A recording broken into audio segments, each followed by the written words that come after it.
Welcome to the Big Kick-Off League of Ireland Sports Bar. Myself, Roy Shanahan, and Nathan Doyle. And we've had a little bit of a change. We're on a Wednesday night now, Nathan, instead of the Friday night. 9 o'clock Wednesday night. And we're not even too sure if that's the best night, but sure, tell us and let us know if it is or not. We've got plenty to talk about, don't we? Even up to last night, we had FAI Cup quarter-final games last night. So let's start there, Nathan. What did you think of the match last night? Dundalk versus Finn Harps. Finn Harps having a second chance to knock Dundalk out and probably will be kicking themselves. Yeah, I got this game in parts, to be honest with you. I didn't fully commit into watching it, but it was a good game. In fairness, it wasn't too bad. Now, I was surprised probably with the strength of the Dundalk squad. You know, we had a lot of talk, didn't we, coming into the game? That was the sort of the story coming into the game. Wasn't the fact that it was a quarter-final replay in the FAI Cup. It was the fact that there was four COVID cases confirmed in the Dundalk squad, and that's a Dundalk squad that Vinny Peart has already complained about that they're struggling with injury. So yeah, you know, it would have been happy to see Lois Pat Hoban in and Michael Duffy, two lads that were very involved in extra time in this game. You know, Pat Hoban penalty and a cracking free kick in fairness by Michael Duffy to send Dundalk through to the semi-finals. But yeah, decent game of football, Piercy, for me. Hold on. I'm going to have to stop you there. Did you say the semi-finals? What's going on here? Did I say the semi-finals? The semi-finals. That's watching too much YouTube, Nathan. Go on. As soon as that little live button comes out, mate, I tell you, the Balliar accent leaves straight away. See, we ever say stuff like that, your brain even goes like, yeah, dickhead, doesn't it? I think I said something a couple of weeks ago. It was the changing room. I called it a locker room or something, and the lads were giving me death over that. So yeah, nice one, Roy. Yeah, that's me getting bullied for 2 weeks off the lads. But yeah, I don't know about you. I thought over the entire game, I thought Dundalk, from what I've seen, were pretty worthy of their 3-1 victory, and they'd be delighted to go through, especially after such a scare in the first game originally. You know, 3-1 up, looking pretty comfortable around the hour mark. But Finn Harps, in fairness, they battled their way back, and the Sam Boyd goal got a late one to get the replay. But yeah, no, it'd be good for Dundalk. You know, that there's no qualms about it. That realistically, the FAI Cup now was their last chance of getting European football for last season. So yeah, major win for them.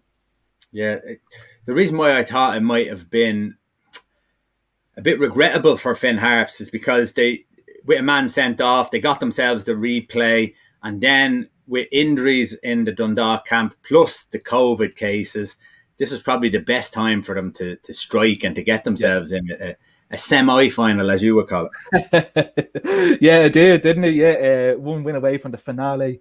Yeah, it did. It seems set up for Finn Harps to do it, didn't you know? And I think I would say, I'm not going to pull you into my shit, but I sit here on a weekly basis and talk about my admiration as a way for Ollie Horgan as a manager, you know, and probably even as a Pats fan, you know, you always have that little bit inside me now where looking at the four teams left in the semi-final draw, I'd like to see a Pats Bowls final, a Dublin Derby final would be fun, but yeah, it'd be lying if I said if away from Pats if I wasn't rooting for Finn Harps, because it'd just be great to see Ollie Horgan get his just desserts and get himself into a major cup final like that.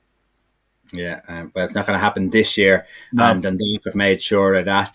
You look at the teams that are left in it, Nathan. You have Pats, Dundalk, Bows and Waterford. Yeah. When you look at, let's put it from a Pats point of view, because you're a Pats fan, who are you looking to avoid? Probably Bows, to be honest, yeah. Home draw against Waterford might be the ideal one. You know, this is a Waterford side that are doing well in the league since Bertram's come in and took over. But yeah, if I'm looking at them for probably a home draw, be preferable against Waterford and Dundalk. I just like to avoid Bows. I just think that'd be for an event like the FAI Cup final and for the whole day out itself. I think Pats Bows, Dublin Derby could be fun. Probably be different though on the day itself. I probably wouldn't even enjoy it. I'd be shit nervous, scoring points like it's beating the band just to get the jitters away before the game. But yeah, I think by looking at that, I'd like a home draw against Waterford.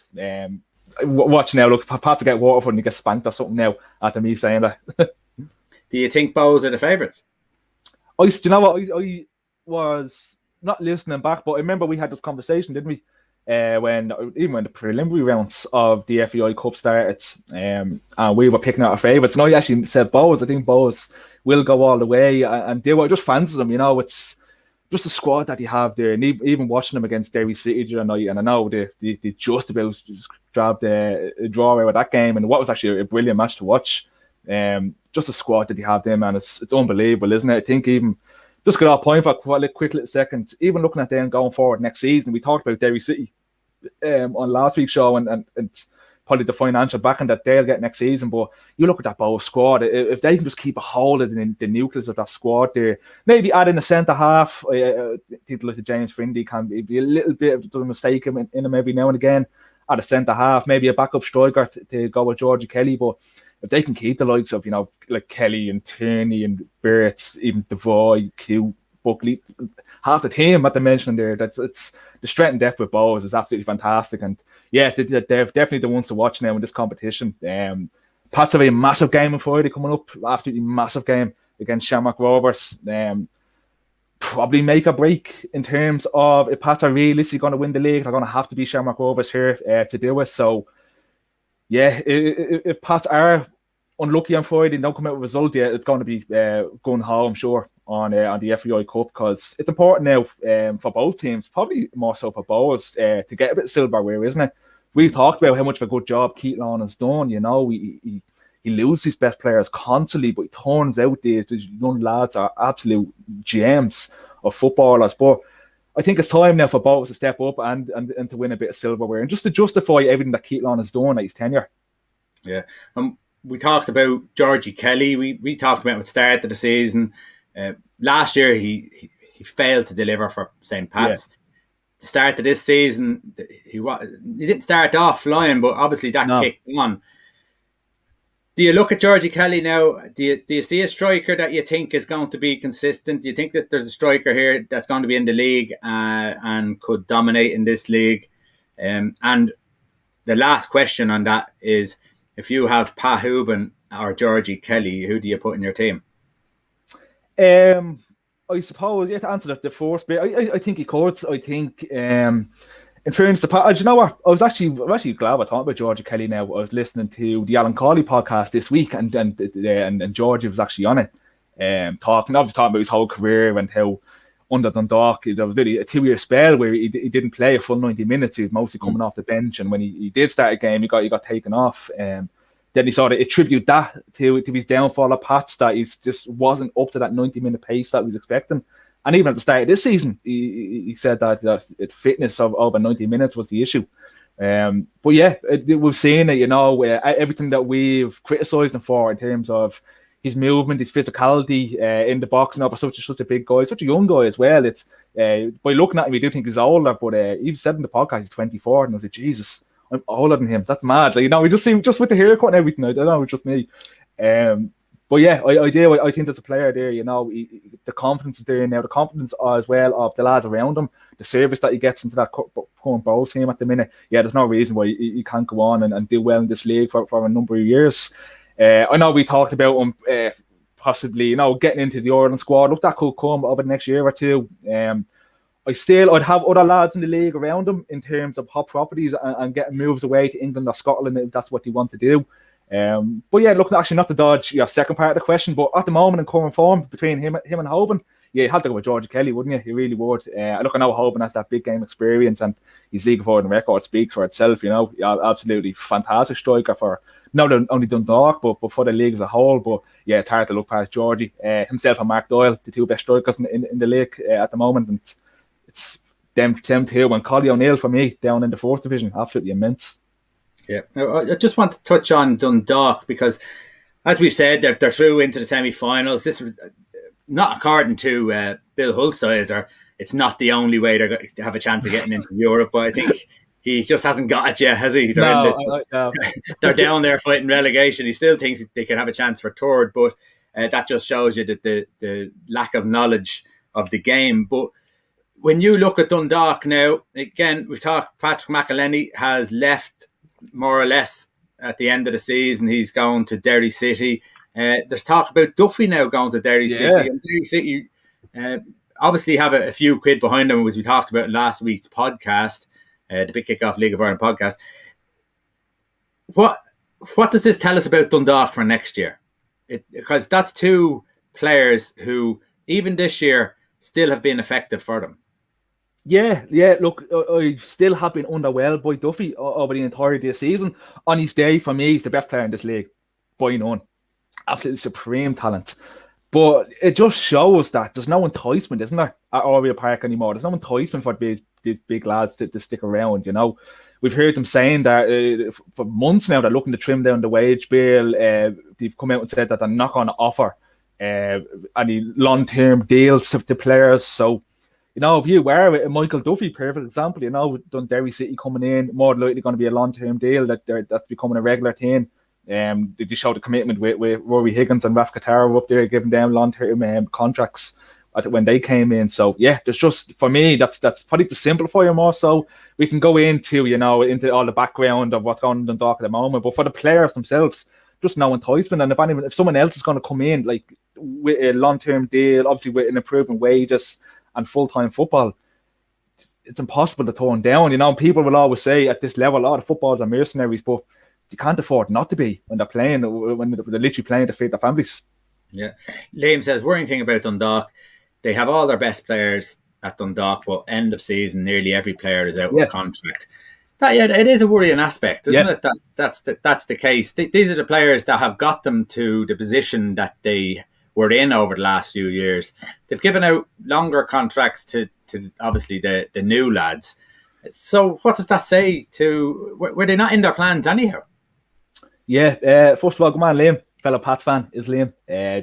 Just seeing the name there. Yeah, and he's spot on. You know, every team in the squad, I think there's only 3 lads that aren't there with contract at Dundalk come November. That's worrying. Like, you know, and I know people say that happens up in clubs up and down, but a club like Dundalk, that this long-term deal should have been coming into effect when they were successful. And like I said, they obviously hand them out to some of the international lads coming in.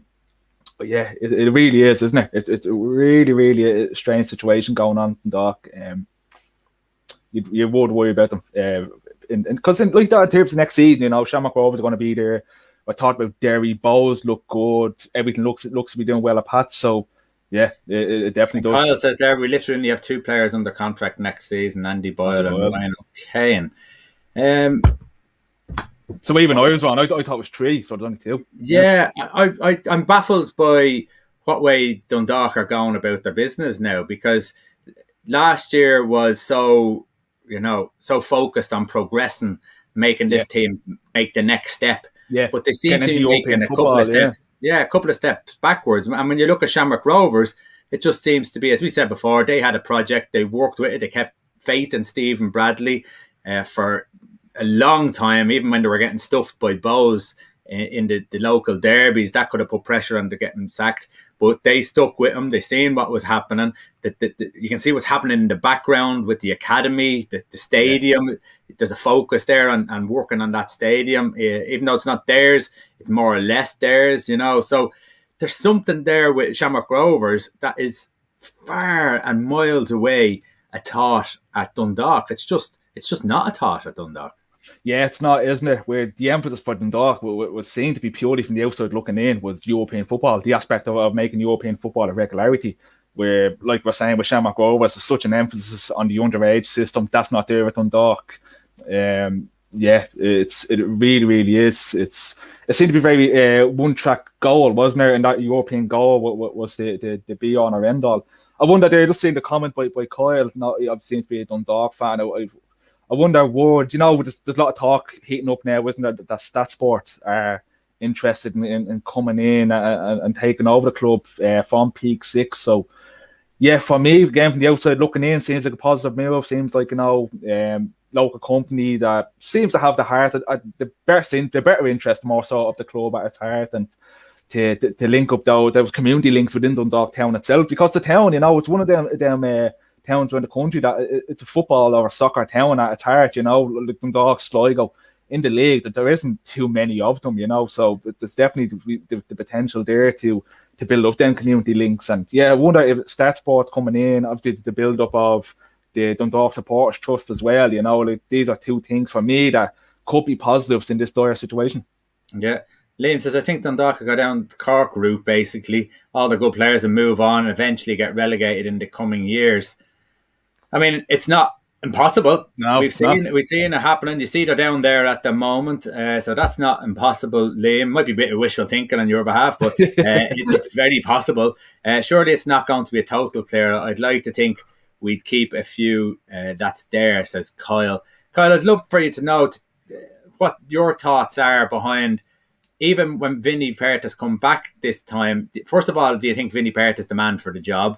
And second of all, again, a lot of the older players seem to be moving on. Do you think that's because of the atmosphere that there's been in the club this year, or do you think that it's because of the vision, I suppose, where they're looking to get players from outside of the country? So I'll be interested to know your thoughts. Nathan, you might have a little word on that one. Yeah, it is. Now, like you say, we've seen the likes of Chris Shields going. Gartland obviously very unlucky with injury. And that's what stepped him so well, wasn't it? That's what stepped him well under the likes of Stephen Kenny. Was that core group that seemed to hunt around throughout the majority of that success, and that's gone now. We said at the start of the season, probably risky bringing in all the international lads over just because of the track record of that in the league. Now, look, that could have went either way. We could look foolish sitting here now. And that could have been, fighting for the title with some of these lads coming over, and they done brilliant. But realistically, a lot of them just aren't up to the level at all. Like, one obviously come to mind, a BB and goal. Hasn't got up to it. I know Zahibo was out injured at the moment. Didn't seem to offer an awful lot. But yeah, you really, really do. Is there a reason? Like we're saying, is the background culture in the club itself? Is the reason that all these mainstays of the club are leaving in the droves, and a lot of them like.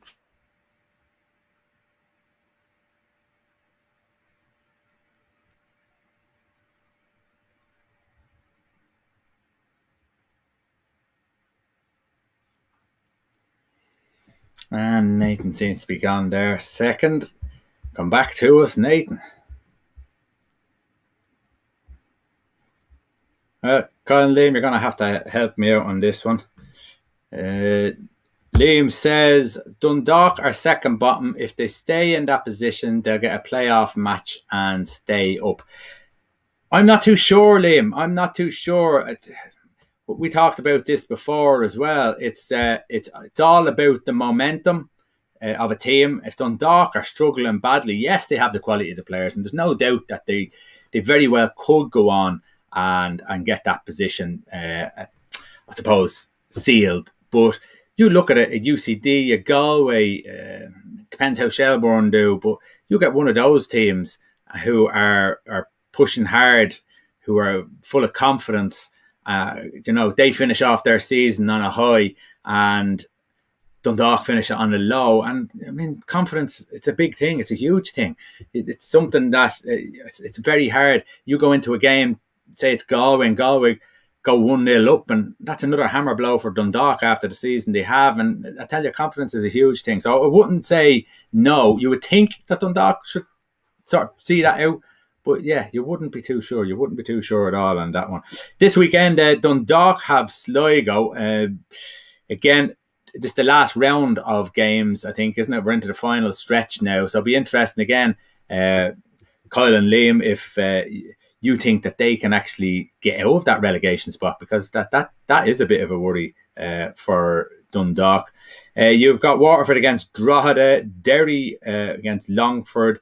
You've Bows against Finn Harps, and of course St. Pat's against Shamrock Rovers is going to be a huge game. My feelings are, I still think that Shamrock Rovers are going to win this league.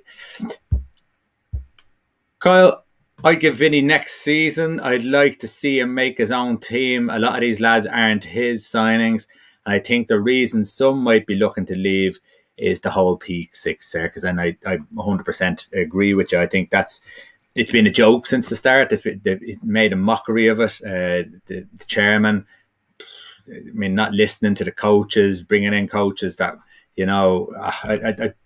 it's been very disappointing as a League of Ireland fan to see Dundalk struggle the way they have done. So, I'd agree with you. I'm not sure. I think Vinny has a lot to prove. I'm not sure he's done it with, I suppose he did it for the year after Stephen Kenny, but now it's going to be very interesting to see if he can build that team, as you said, if he can build that team and create his own, I suppose, platform, his own, they call it philosophy, I suppose. But, if they have, is he going to have a new shape? Is he going to have the freedom? That's the biggest thing. I'd be interested to see if he has the freedom to do what he wants there, or is the circus going to continue on? So that would be something I'd be interested to see. Again, is it from the Premier Division or is it from the First Division? We'll see that very, very, very soon. Just into the First Division, we have Athlone against Wexford, Cabinteely, Shelbourne, Treaty, Cork. Galway UCD is going to be an absolute cracker. That's going to be a big game, and UCD always consistent, very rarely out of a game. And Galway have kept a tight ship under Caulfield, so that'll be very interesting to see what happens there. Cove on Saturday are playing Bray, and then the following Monday night, Dundalk, one of their spare games are against Bows, and another cracker of a game, especially if Gorgie Kelly plays the way he is playing at the moment. We'll have a little look at the Chris Hewton. I'm interested to hear from anyone out there. Again, Liam and Kyle have been brilliant so far for me to keep me going since Nathan has jumped ship for whatever reason. I think the internet must be gone. Chris Hewton is out of a job, and I'd be interested to hear what you think of Chris Hewton. Certain Irish fans are calling for Stephen Kenny's head, and when Chris Hewton got the job, I think they've been calling for his head even more so since then. Now, Chris hasn't had a great record at Notts Forest this year. He's lost 6 out of 6, and that cost him his job. But he has done really good jobs with the likes of Norwich and Newcastle. I think Newcastle promoted from the Championship and steadied the ship in mid-table, which is probably the best that Newcastle can do under the circumstances.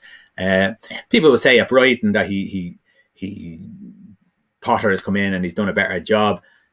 I think he played better football. I think he didn't do any better when it comes to league positions. He's made a good start this season, and that'd be interesting. But I'd be interested to hear what you think. First of all, do you back Stephen Kenny? A lot of people don't back him because they don't believe that a League of Ireland manager can be an Ireland manager. I'm not too sure about that one. I like what Stephen Kenny's doing. I think he needs time, a bit like what you were saying, Kyle, about Vinnie Perrott.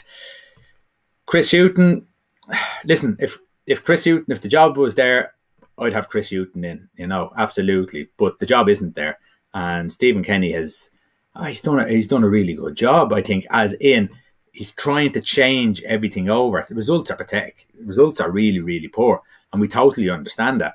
But he has to change everything. Mick McCarthy was back in the job. Mick McCarthy wasn't doing anything. He wasn't doing the tap. He got one win against, who was it? It was Andorra away from home, or Gibraltar away from home.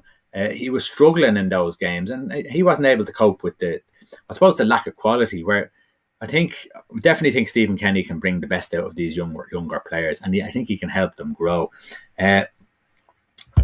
Liam says Chris Hewton is a fantastic manager. He brought Brighton from the Championship to the Premiership. Exactly, he's done the same with Newcastle. He's done the same with Brighton. He's been quality, and he's been in the game an awful long time. He's got a lot of experience. International football, though, it's completely different, isn't it? You can't buy players in, so that's the biggest thing. You can't go out and scout players and buy players in. So you're looking to use what you have. We have, in fairness, I think we have a decent enough youth system now in Ireland, where with the League of Ireland teams having to play under 15, under 17, under 19 teams, I think we're getting a lot more youth players who have a lot more experience, who are getting better quality coaching, and within League of Ireland teams, they're bringing them through, and I think that's benefiting our under 21 side. And now our under 21 side, I think, will benefit our senior side, but I think it has to be given time. I would look at Stephen Kenny. Do I think he's going to get the time? That's a tough one, isn't it? That's a tough one, because at the end of this campaign, he goes away without a single victory. It's unheard of. First of all, he probably has the worst record of. I think he has the worst record of any Irish manager out there. Not to win a game when you're playing Azerbaijan, is probably not great. Luxembourg, even though they're a better Luxembourg, those 2 games are at home as well, so that doesn't look good. I think we have 3 games. It's Portugal at home, but the other 2 games are away against Luxembourg and Azerbaijan. And you're looking at them and you're kind of thinking he probably needs to get a victory out of those 3 games. If he doesn't get a victory out of those 3 games, will he even be given the time? You know, and if Chris Hughton's lingering around, he probably won't get the time. Liam's keeping me going here. He's saying, no way, I'm a big fan of Stephen Kenny as a manager. What he done for Dundalk is unbelievable, winning so many cups and Europa League runs in the qualifications. And that's it. He elevated Dundalk from really nothing to to Europa League standard, beating teams in that Europa League that where Irish teams hadn't gone and done that. I know Shamrock Rovers got into the group stages, but there was moral sort of defeats, you know, moral winning defeats in those games. Well, at that stage as well, the level was coming up in League of Ireland, and certainly we can see that now, the level in League of Ireland. But it's because the likes of Stephen Kenny, and you look at Stephen Bradley now at Shamrock Rovers, because of these people, I think we're getting better people into the League of Ireland at the moment. I think we're getting better coaches. I think the players are better. I think the managers are better. I think even we're starting to slowly build the infrastructure. You see so many teams out there. Shamrock Rovers ground. You look at Sligo looking to build on. You're looking at Finn Harps looking to build on. There's loads of teams out there who are looking to build their facilities. So yes, I think there's definitely an elevation in standard in football in Ireland. And Stephen Kenny, with the players that he is trying to blood in, I definitely think that he will. I think he'll do a good job if he's left, and he needs to win one of those. Probably won't beat Portugal at home, but he probably will need to beat Luxembourg or Azerbaijan away. LOITV, I'll be interested to hear what your thoughts are on LOITV, because LOITV it depends if you're a fan from the Premier Division, and it also depends if you're the fan from the First Division, because I've watched many games from both. I struggle to watch the First Division games, and it's not because when I watch the First Division game, it's not because I don't like the standard, it's not because I don't like the teams, it's because the camera work on the First Division games are a nightmare, absolute nightmare. The AI cameras, I was watching, I said it before, I was watching Treaty United, I think it was against Shelbourne, and there was swallows flying around the pitch, and the camera just kept following the swallows, and the ball's down the opposite end of the pitch, and the swallows are just flying around doing their thing, but the camera constantly moved away, and it's nearly even a bit sickening looking at it. And then it would pan back to the game again. That's one extreme, but constantly I'm watching Bray's games. Again, the camera would veer away from the game. You'd be kind of looking at the edge of the action, and you wouldn't be seeing the ball. And I just don't think that's the way forward for the First Division. I think something has to change with the First Division's LOITV. I do think there's a lot of clubs, when you look at the Premier Division, they've got obviously the cameramen, they've got all that sort of stuff. They probably have a little bit more money to be able to do their own, I suppose, half-time analysis on the pitch. And, you know, so I think some of the Premier Divisions have done it really, really well. I basically think the League of Ireland all the clubs need to work together and build it as a brand. Whatever it is, they all chip in, they work hard together on it. They all have a percentage out of it, whatever it is they have to do, and they try and sell that from there. But it'll be interesting. Kyle says LOITV is fantastic. It should definitely stay on. It depends, I suppose, Kyle, on the money, doesn't it? What money's coming in, and people are back in the stadiums. So if people are back in the stadiums, there's not as many people watching the games. And, you know, it is a niche market. We don't have the biggest of fan bases for League of Ireland. I wish we did. There's so many good games that I've watched over this year, let alone any other year. And with the standard gone up, there's so many good players coming through, as I've said with Dundalk. Here's Nathan. Good man, Nathan. You finally made it back. Fucking hell. Yeah, I was ringing it for a long time there, but I'm telling you, people stuck with me. I think they're not watching because of you, Nathan. No, so we knew that. I'm only fucking I'm about to say I'm only here for the production side, but obviously fucking not. I can't even get a bleeding Wi-Fi connector to work. Yeah, what a time for your electricity to go. I was just talking, and fair play to Liam and Kyle. They've kept me going here. Great lads. LOITV. And I said, anyone else who's listening out there, send in your thoughts on this, because I was just saying there about LOITV, between the Premier Division and the First Division, there's a huge difference in the production and also the camera work. And for me, the First Divisions, I just don't think that's sustainable. I don't think I think dedicated people who want to watch the game, but for neutrals who will want to watch a game and there's a Premier Division game on and then there's a First Division game on, I think you're always watching the First Division game, because the production at half time and at the start of games is much better, and the camera work is clearly better. It's a camera work for me that gets it. It really is. It doesn't even bother me too much in terms of the half time situation, that certain clubs here that the half time, like the Sligo Rovers, perfect example. I was watching the Sligo Rovers, Shamrock Rovers game over the weekend, and nothing happens at half time. It's just sound goes and you're just watching a blank screen. A bit like actually this. But yeah, it's a camera that does for me. It's head and shoulders better in the Premier Division. Hopefully it's something that needs to be changed, and if it's something that it is going to stick around in the long term, yeah, it's going to have to be improved, especially if you're going to be asking for such a high price. And I suppose that's the thing. I wonder, will the pricing change if LOITV is to stay around? Because you're assuming they're going to keep making tweaks and keep making improvements on the product as a whole. Yeah, hopefully so. And I made a suggestion there, Nathan, that maybe the League of Ireland clubs need to chip in. All look to put a certain amount of money into LOITV, whatever percentage of their budget it is, to try and take ownership of it, to try and grow LOITV and help the production of it, the marketing of it, and really just take things into their own hands. I think what showed more so in the marketing, I believe the clubs do chip in themselves for the production. Each club has their own production company that runs it. Yeah, it's just for the marketing, because it's a good opportunity, isn't it, to get it out? And I missed that entire conversation. I don't know if yourself and the two lads want the League of Ireland LOITV to stay or go, but I think if it's going to stay, it's obviously like any time that there's a game on the TV, it's going to somewhat affect the attendance. People are just going to prefer some are going to prefer to stay at home, watch the game, have a couple of cans. But in terms of having this LOITV, it's brilliant. We sit here week on week and we hark on about that.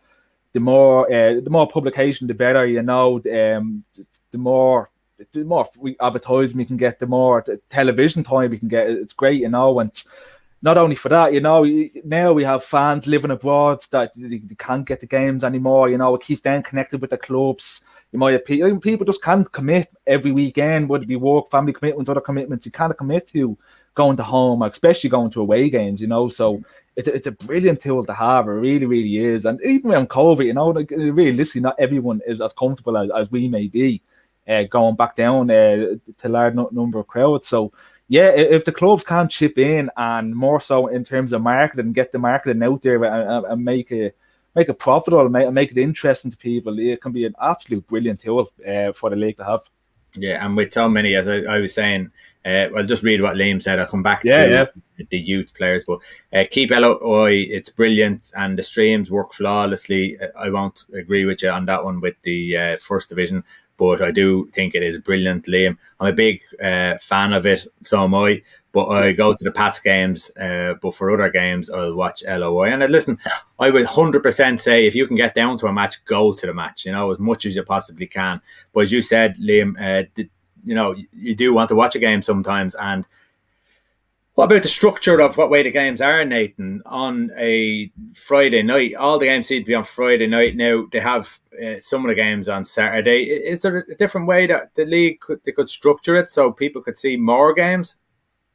Personally, I think we've talked about this before, haven't we? And I think whatever day you do it, it's not going to suit everybody. Like I've said before, as a single man myself with no kid, like in terms of family with no kids or anything, I wouldn't mind Saturday afternoon games. That wouldn't bother me. But for someone like yourself, Roy, that has a young family involved with football at an amateur level, it won't suit them. So it's going to be a case by case basis. Personally, I don't mind the Friday nights. I like it in terms that you're not really competing. We actually only talked about this, funny enough, before we came on. It's probably the one night of the week where you're not competing with, a major Premier League game or any sort of major sporting event, really, I have to say the Friday nights doesn't bother me. If you can get some, I know some clubs do prefer it, like the Sligo Rovers again, Bray Wanderers, they have in the past tried to move their games to Saturday. Just for their attendances, there's a reason why it works for them. But yeah, I think it has to be a case by case because whatever time you're going to get someone given out. But yeah, I do like the Friday night model. Okay, and Kyle said it's great the way you can go back and look at the games even when they're yeah, definitely. That's a big plus, isn't it? Being able to watch a full game. So if you were a Pats fan and you wanted to go back, you're playing, I don't know, Wexford in the Cup, and there's a Bows and Shamrock Rovers game on. You heard it was a brilliant game. You'd want to go back and watch it, and that's the beauty of it. So it is. It's something that I think anyhow. I think we're on the same page because we've talked a lot about it, Nathan. But I think it's something that we want them to keep, but we want them to grow as well, not to just settle for what it is. It needs to improve year on year, as part of and in line with a marketing process that is going to build the league alongside it, So I would, I'd be 100% for that. That's absolutely no doubt. But I'm just going to go back to here because we were just talking when you had your cup of tea there or whatever you were up to, Nathan. Take me break. We were talking about Chris Hughton and Stephen Kenny. Liam says give Stephen Kenny time. He's given Premier League players opportunities to play for Ireland. He's done it. A good job while having a horrific record, and it was my opinion that if he doesn't win a game, as in basically Azerbaijan or Luxembourg, he may very well get the sack. I think the one thing that we've all, myself definitely have learned throughout this recent qualifying campaign is that's our level we're at the moment in terms of the squad. I'd have to agree with Liam. We've talked about this so many times now, haven't we, right, about Stephen Kenny in or out, and I still think he has to be given the time there. You look when he came in, it was instant pressure from the word go. He was thrown into the playoff qualifier for Euro 2020. The complete spine of the squad went down. Difficult, and even this current World Cup qualifying campaign, it's a difficult group, and I've said it before, and realistically, we were never going to get out of this group to start off with. I think we have to judge them after the Euro 2024 qualifying campaign. That's when you really do. If you're looking to bring in Chris Hughton, as you're saying here, or some of the names that you've been linked with this job in the past, like Sam Allardyce, I've seen people championing him to come into the role, and no, Stephen's there for the long haul. Like Liam said, he's trying to give these new crop of young players a chance, which he badly needs to do. The whole spine of the team was taken out before Stephen went in. He's been extremely unlucky in terms of injuries and COVID.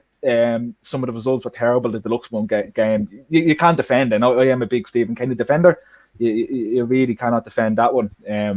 But yeah, I think if, and this is a question actually to ask yourself, Roy, and ask the two boys commenting in, or anybody listening in, have you watched the Chris Hughton game recently? I was watching one there a couple of weeks ago, and the style of play, it'd be a complete backward step. And that's not a knock on Chris Hughton. I actually like Chris Hughton as a manager, and probably there was one stage as an Ireland fan, I actually would have liked to see Chris Hughton come in, maybe before or after Martin O'Neill, Well, if Stephen Kenny wasn't there, Nathan, we'd all probably be looking for Chris Hughton. Exactly. Yeah, because Stephen is trying to do a complete 180 on not only the team, but the culture of the Irish international setup. You have to realise that it's not 1990 anymore. It's not 2002 anymore. We're working with a very limited and a very young crop of players that aren't playing regularly for the club, so we can't expect them to come into international football and all of a sudden Stephen the wave a fucking magic wand and they're going to be pulling out world-class performances. And that's probably actually a good point. Yeah, if Stephen wasn't there, we'd be looking at someone like Chris. We've success with Newcastle, got them promoted, got Brighton promoted as well into the Premier League. So it's not a knock on Chris Hughton as a manager, but just as of now, as of this time, what we know, and we are seeing improvements. The results for Stephen, again, they've been really, really poor, but the on-field improvements are evident, and they're there to see that there's a complete change of. When the Ireland team are playing well, especially for the Serbia game, there's a confidence on the ball. There's not just a hesitation, just to lamp forward, and it's going to take time. And this is one of them cases when patience is badly needed, and we can't just be so short-sighted. Yeah, Bazunu, keeper for Ireland, is definitely one for the future. And Stephen Kenny wasn't the manager. He wouldn't get a chance because he used to play for Shamrock Rovers and playing at a championship. He's playing in League One, I believe it's Portsmouth, isn't it? He's playing at the moment. They're lucky to have him. That's what Liam has sent in the comment. I think, in all fairness, we'll probably come off this subject now in a sec, but Bazunu is definitely a world-class goalkeeper in the making. He has all the attributes and the calmness and reliability and the presence that says that he's just a little bit different than the others now. And I believe Mark Travers is doing unbelievably well for Bournemouth at the moment, which is great. Kelleher was in the other night, which is good to see him get some good time. But we'll briefly touch on Kelleher. He probably has to leave there, does he not? Yeah, you think so. It's great having that new contract. It's great having that Liverpool name attached to it, isn't it? When you're a young lad in the academy, but he's at that age now. And I know goalkeepers, they mature not as fast as on-field players in terms of their careers can go longer. He doesn't. If you are 21, 22, it's not the be-all and end-all that you're not playing. But yeah, realistically, if I look at Bazunu, and I really do think Bazunu has what it takes to get into that Manchester City number one short in a couple of years. When Ederson leaves, the hands up the gloves, I really do think Bazunu is ready. I can't confidently say that about Kelleher at Liverpool. Not knocking the lad at all. It just, you look at like Alisson coming in, and there's a couple of the young goalkeepers at the club at the moment that could viably push him for that position. But Bazunu has that little bit something special in my eyes that I can't see him playing for Manchester City. But yeah, as an Ireland fan, selfishly, I'd like to see Kelleher get away, even if it is a drop down to the Championship for now, or even a lower down Premier League side. He was a really talented goalkeeper. I was watching him last night against Norwich City, and he was brilliant. He was absolutely fantastic. You're obviously going to mention the penalty save, but it was a poor penalty. Just his reflexes, his distribution of the ball, his comfortability when in terms of crosses coming in, never seems to panic, under a high ball. So yeah, I would like to see Kelleher get a move away, and it's always been a way with Ireland. We've never been spoiled for choice with goalkeepers and right backs in our position we've always been lucky with. But the goalkeeping one, it's the one position that you're looking. The future is really, really bright, and for the next 10, 15 years, hopefully, if all going well, yeah, we really do have a very talented crop of lads here. Yeah, absolutely, 100%. Just want to talk about and you were mentioning it earlier on, to finish up with a quick shout out to the Ireland men's amputee team, who I seen quite a lot of highlights on Facebook, etc. And to tell you the truth, I was in absolute awe of some of the skills these players have. To even for us to go out and try and go around on crutches like the way they are, it's just. It is magic in its own way what they're doing. A seriously talented group of lads there. The one I was saying was the James Boyle goal against Belgium. It's over something like it's over 3 million views now. Like that has gone viral, and what a hit by the Donegal lad. He got a hat trick in that game as well. But yeah, look, they finished up 8th, as you said, in the European Championship. And funny enough, by looking around and seeing the interest from the community, they're actually a lot of them are very disappointed, because the top 6 in this tournament, they automatically qualify for the World Cup in Turkey next year, and now an 8-play finish not going to happen. Now they're not completely out of water. There's still a chance to get in through the back door, but yeah, disappointment. But in fairness to the lads, in Group C, like of Russia, Belgium, and Germany, they started off with a cracking 8-0, like we said, against Belgium. They beat the Germans 2-1 as well, and they were just pipped to the post at the end for the top place finish by Russia in Group C. They went on to quarterfinals. They were beaten 4-0 by Turkey. But again, by doing a bit of digging, Turkey went on. They actually won the competition. They beat Spain 4-0. It was 6-0, was it? 6-0 in the final. And by reading up on it, everyone was saying that the Turkish team, they're the top dogs in amputee football. It's a team that's full of professional players. So I'm sure there's no harm losing in that one. And yeah, look, while I'm sure they are disappointed, by all accounts, they were really eyeing up that automatic qualification play for the World Cup. For a small nation like ourselves, we can only be proud when we see stories like this. It's like even away from football, we remember the Irish women's hockey team had their success a couple of years ago. It doesn't matter what it is. It's always just it's great to see. And like you said, man, looking at some of the videos, and in particular that James Boyle goal, Jesus, that's some absolute ballers on that team. So yeah, fair play to the lads. Yeah. I did mention while you were off, while I was struggling at the start to try and get some words out for Back and myself. forth. I did go through a couple of things, and Pats have Shamrock Rovers this weekend, a big game. Massive game. Yeah, absolutely massive game. Is this the make or break It's- now for the league?